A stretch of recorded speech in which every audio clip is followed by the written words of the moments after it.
E aí galera, bem, eu sou o Gonçalo e no vídeo de hoje nós vamos falar sobre uma das séries que eu considero uma das melhores feitas aqui no Brasil e uma das melhores séries que eu já assisti de todas. Bem, eu estou falando do programa / série Castelo Rá-Tim-Bum. Também nesse vídeo eu quero prestar uma homenagem ao ator Sérgio Manberti, que acabou falecendo no dia 3 de setembro de 2021. No programa Castelo Rá-Tim-Bum, Sérgio interpretou o personagem Dr. Vitor, ou como era mais conhecido, Tio Vitor. Bem, então no vídeo de hoje nós vamos falar sobre 8 curiosidades sobre o programa Castelo Rá-Tim-Bum.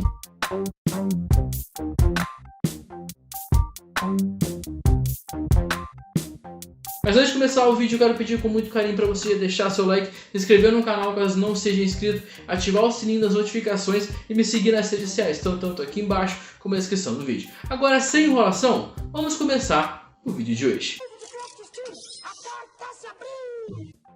Bem, a primeira curiosidade que nós vamos falar sobre o programa é justamente sobre como foi o planejamento, sobre quais eram as ideias iniciais para o programa. Originalmente a TV Cultura queria criar um Rá-Tim-Bum 2, uma continuação do programa Rá-Tim-Bum. E o Castelo Rá-Tim-Bum inicialmente iria se chamar Castelo Dr. Vitor ou Castelo Encantado. Porém, por exigência da Fiesp, a Federação das Indústrias do Estado de São Paulo, que havia conseguido um enorme retorno institucional patrocinando Rá-Tim-Bum, eles quiseram manter a marca. Outra curiosidade sobre o planejamento do programa é que nem sempre o castelo foi localizado na cidade de São Paulo. Segundo Flávio de Souza, o criador do programa, antes de ir para a capital paulista, a enorme residência já passou por diversas cidades e países. Na ideia inicial dos criadores, Karl Hamburger e Flávio de Souza, o castelo seria apenas um dos cenários do programa. Haveria ainda uma vila e uma escola. Porém, o plano de adicionar outros cenários foi descartado porque era muito caro.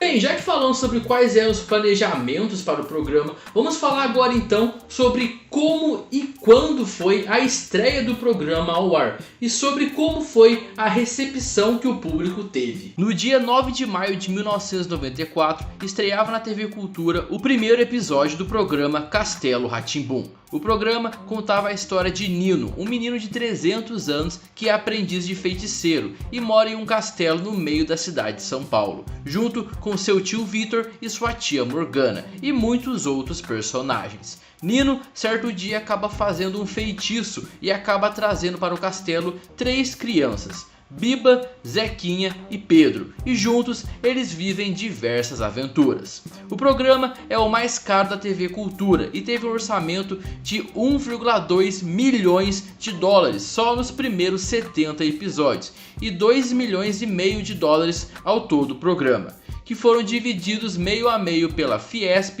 e pela TV Cultura. E para produzir os 90 episódios do programa foram exigidos o trabalho direto de 250 pessoas e cerca de 5.000 horas de gravação. A terceira curiosidade do vídeo vai ser mais voltada para a área técnica. Vamos falar sobre como foi construído, sobre como foi feito os cenários do programa e também sobre como foi feito uma das partes mais importantes do programa, que eram os fantoches. Vamos começar pelo design do castelo. O castelo teve diversas inspirações para seu estilo, como os grandes casarões do bairro do Bexiga, na cidade de São Paulo, e as cores utilizadas nos filmes do cineasta Tim Burton. A biblioteca do castelo não era feita apenas de livros cenográficos. O cenário tinha 6.000 livros reais, onde 3.000 haviam sido doados pela extinta editora Círculo do Livro. O cenário interno do programa foi construído em 360 graus, algo raro na TV. Isso foi feito para que a câmera pudesse passear ou girar à vontade lá dentro, sem jamais revelar os bastidores do programa. O quarto do Nino não havia sido planejado na planta original do castelo. O criador do programa, Karl Hamburger, só teve a ideia depois, quando já não havia espaço no estúdio. O jeito então foi encaixar o quarto embaixo da escada, por isso então que ele é tão apertado. Ao longo do programa foram usados 800 figurinos diferentes. O personagem Mal foi o boneco mais remodelado do programa, antes de definirem seu visual final. Houve 9 versões, em 5 materiais diferentes. Os traços físicos do personagem Relógio foram inspirados no apresentador Chacrinha, principalmente os ponteiros. Tap e Flap eram os únicos fantoches que tinham dublês que eram versões mais simples, sem componentes eletrônicos, que eram usados nas cenas em que sofriam quedas ou pancadas. O Relógio e o Gato Pintado eram manipulados por um único ator, Fernando Gomes, e a Celeste e o Godofredo eram interpretados pelo ator Álvaro Peterson. E uma curiosidade sobre o ator Álvaro Peterson é que uma vez uma guerra de travesseiros em um dos episódios mandou Álvaro para o hospital. Plumas acabaram dentro da árvore, causando uma alergia que o deixou no hospital por 3 dias internado. Bem, agora nós vamos falar sobre os personagens do programa, sobre quais foram as inspirações que os diretores, que os criadores tiveram para os personagens, sobre quem foram os atores que interpretaram os personagens e sobre algumas curiosidades sobre esses personagens que eu tenho certeza que talvez você não conhecia. Vamos começar pelo personagem principal, ou podemos dizer o Nino. Nino foi interpretado pelo ator Cássio Escapim. O personagem foi inspirado na Nina, a personagem da série Rá-Tim-Bum, que morava com a boneca careca. E uma outra curiosidade é sobre sua roupa, que foi inspirada em trajes de inverno europeus do século XV. Agora vamos para o personagem Pedro. Pedro foi interpretado pelo ator Luciano Amaral. E uma curiosidade sobre ele é que, segundo o criador do programa, Flávio de Souza, os pais de Pedro trabalham como professores de universidade. Flávio disse uma vez: os pais do Pedro são professores universitários, ele de história e ela de matemática. Ele é escritor também e ela se diverte criando palavras cruzadas e outros quebra-cabeças que vende para jornais e revistas. Agora vamos falar sobre Biba e Zequinha. A personagem Biba foi interpretada pela atriz Cíntia Rangel e o personagem Zequinha foi interpretado pelo ator Fred Allen. Uma curiosidade sobre os 3 personagens é que durante 1 ano e meio, um carro da TV Cultura buscava Luciano Amaral, o Pedro, Cíntia Rangel, a Biba, e Fred Allen, o Zequinha, na escola, e os levava à emissora, onde gravavam das 14 horas às 20 horas, com intervalo para lanchar e fazer o dever de casa. Agora vamos falar sobre o personagem Dr. Vitor. Dr. Vitor foi interpretado pelo ator Sérgio Manbert. E uma curiosidade foi que o ator não precisou fazer teste de elenco para participar da produção. Ele foi convidado para dar vida ao personagem. A personagem Morgana, ou como era mais conhecida, Tia Morgana, era interpretada pela atriz Rose Campos. Agora vamos falar sobre o núcleo dos personagens que não eram os principais, porém eu tenho certeza que marcou muito você quando você assistia. O primeiro é o personagem Doutor Abobrinha, ou como ele gostava de ser chamado, Doutor Pompeu Pompilho Pomposo. Doutor Abobrinha foi interpretado pelo ator Pascoal da Conceição, e 2 curiosidades sobre ele são: ele ficou sabendo dos testes de elenco para Castelo Rá-Tim-Bum por acaso. Na época, ele estava dando carona para um ator que acabou comentando sobre a oportunidade. O ator então decidiu dar uma chance e conseguiu o papel. A segunda curiosidade, que podemos dizer que é bastante curiosa, é que uma vez o ator acabou escapando de um assalto, pois o assaltante o reconheceu como o Doutor Abobrinha. Quem diria que ser um personagem que só queria destruir o castelo poderia um dia ter salvo sua vida. O próximo personagem é a Caipora. Você sabia que inicialmente não era para a Caipora participar da história? Na época, a ideia era de que esse personagem fosse um curupira, porém ele acabou sendo descartado devido à dificuldade de usar pés ao contrário durante as cenas, e por conta disso tivemos a personagem Caipora, que era até uma personagem bem legal. 2 irmãos, Tíbio e Perônio, tiveram inspirações nos personagens O Gordo e o Magro e nos personagens do Dupont e do Ponte, de As Aventuras de Tintim, e quando estavam maquiados, os atores Flávio de Souza e Henrique Strotter ficaram tão iguais que nas gravações precisavam se mexer para conseguir identificar quem era quem nos monitores. O Ratinho Azul, que ensinava a tomar banho e a escovar os dentes, deveria estrelar 16 sketches, porém, por falta de dinheiro, só foram rodadas 4 sketches. Cada sketch tinha o custo de $3.000.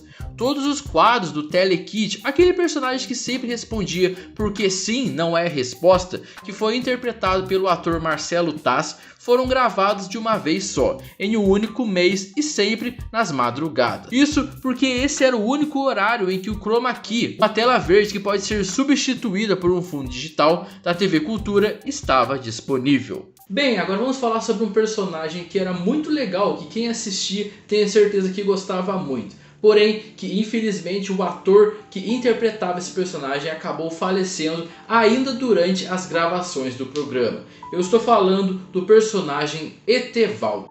Etevaldo foi interpretado pelo ator Wagner Belo, que infelizmente faleceu no ano de 1994, aos 34 anos de idade, vítima da HIV, ou como é mais conhecida, a AIDS. E para prestar uma homenagem ao ator, o programa tem um episódio em que a irmã do personagem Etevaldo, chamada Etc., aparece, e no final acaba sendo explicado a ausência do Etevaldo. No episódio, diz que Etevaldo não pôde ir ao castelo, pois ele agora está brincando entre as estrelas. Bem, agora vamos falar sobre o sucesso do programa. Como eu falei no começo do vídeo, o programa Castelo Rá-Tim-Bum é o programa mais caro já feito pela TV Cultura.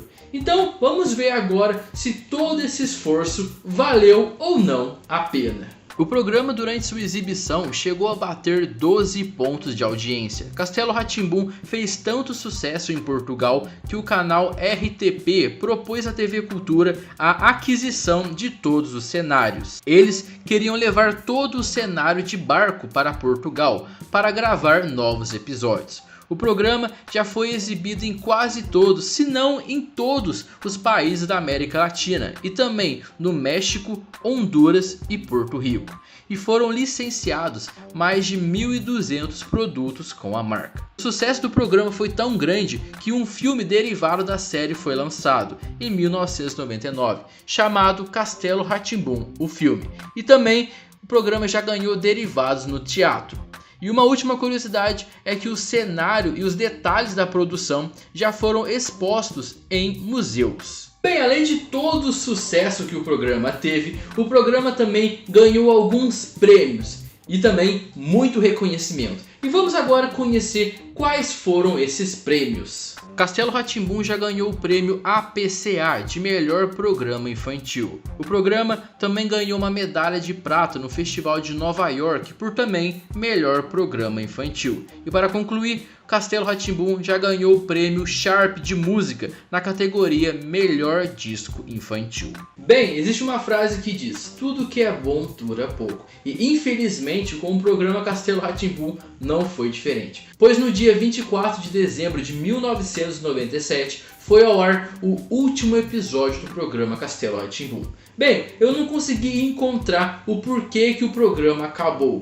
Porém, para ser sincero, eu acredito que o programa se encerrou de uma forma muito boa. Foram tantos ensinamentos, foram tantas histórias bonitas, foram tantas histórias divertidas que o programa nos ensinou, nos passou, que uma hora o ciclo do programa tinha que se encerrar. E olha, para ser sincero, eu acredito que se encerrou muito bem. O programa foi tão amado pelo público brasileiro que quando as crianças descobriram que o Castelo Rá-Tim-Bum iria acabar, elas começaram a enviar cartas com dinheiro para o elenco, com esperança de que eles não parassem de gravar. O criador do programa, Karl Hamburger, contou uma vez em uma entrevista que o personagem Nino quase fez sucesso mundial como bruxo, bem antes de Harry Potter. Ele lembrou que executivos norte-americanos visitaram os sets de gravação e quiseram comprar os direitos do Castelo Rá-Tim-Bum para exibir o programa no mundo inteiro, mas a cultura não negociou. Anos depois, em 1997, foi publicado o primeiro livro da saga Harry Potter, escrita por J.K. Rowling, que contava a trajetória de um bruxinho de 11 anos numa escola de magia. Em 2001 veio o primeiro filme. Para Callum Burger, Nino poderia ter feito sim sucesso globalmente, muito antes do Bruxo Britânico.